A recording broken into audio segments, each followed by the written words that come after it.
Сәлем достар, бүгін сіздермен өте ерекше, оңай әрі жылдам дайын болатын жылқы еті қосылған салат дайындайтын боламыз. Ол үшін бізге капуста, помидор, огурцы, ет және кукуруз, сухари қажет болады. Алдымен капустамызды артық жерін алып тастаймыз. Өзімізге қажетті мөлшерде турап аламыз. Үлкен болудың қажеті жоқ. Ыдысымызға саламыз және помидорымызды видеода көрсетілгендей етіп кішілеу көлемде турап аламыз.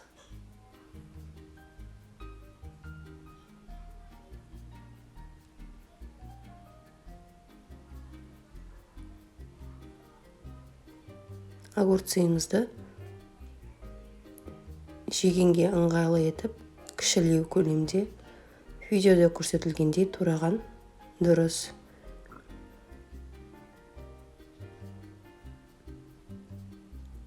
Размері осындай мөлшерде болғаны дұрыс.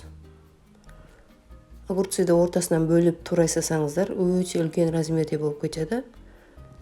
Осы көрсетілгендей етіп 4 бөлікке бөліп турасаңыз, кішілеу болады. Етті де дәл сондай көлемде турап аламыз.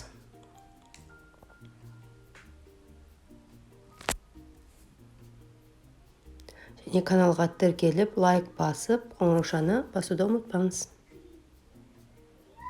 Барлық заттарды салдық. Кукурузамызды саламыз үстіне. Және сухари немесе кептірілген нан, кирешки өзіңіздің қалауыңыз.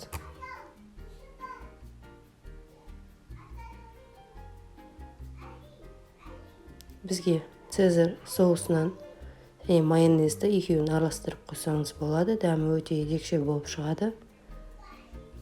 Жақсылап араластырып аламыз. Столға ұсынар алдында 10 минут араластырып қойып қойған дұрыс. Және бізге қажетті өз мөлшеріне қарай кішкене тұз немесе бұрыш сепсеңіздер болады. Ол әркімнің өз қалауына қарай. Сеппей қоспақ қойсаңыздар да болады. Және жақсылап араластырамыз. Ыдыста кішкене қалдырамыз.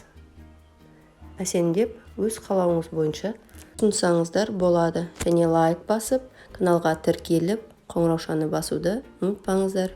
Жаңа рецепт шыққанда алдымен сіз білетін боласыз.